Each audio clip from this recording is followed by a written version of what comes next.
9 अगस्त 1947 को वायसराय को आगाह किया गया कि हदबंदी की फ़ज़ा नहायत नाज़ुक है। रेडक्लिफ की हदबंदी से न हिंदू मुतमईन हैं और न ही मुसलमान। रेडक्लिफ ने हदबंदी के अमल में वायसराय से कोई मशूरा नहीं किया, लेकिन अब उसके ऐलान की जिम्मेदारी वायसराय पर डाल दी गई है। माउंटबेटन ने अपने अमले को वाज़ेह हदायत दे रखी थीं कि वो रेडक्लिफ से किसी किस्म का राबिता न करें। इवार्ड के ऐलान के बारे में दो मुख्तलिफ आरा सामने आए।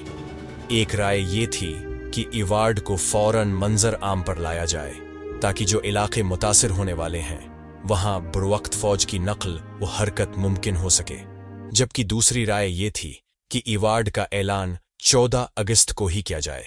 माउंटबेटन ने इस दूसरी राय की तायीद की और कहा कि ऐलान को यौम आज़ादी तक मुअख्खर रखा जाए, क्योंकि अगर उसे पहले जाहिर कर दिया गया तो नफसियाती तौर पर दोनों नई रियासतों में गम व अंदोवा की कैफियत पैदा हो जाएगी।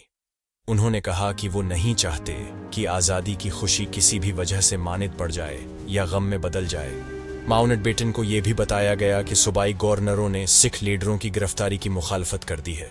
इस पर माउंटबेटन ने कहा कि वो खुद 14 अगस्त को कायद आज़म मोहम्मद अली जनाह के साथ सरकारी जुलूस में शरीक होंगे।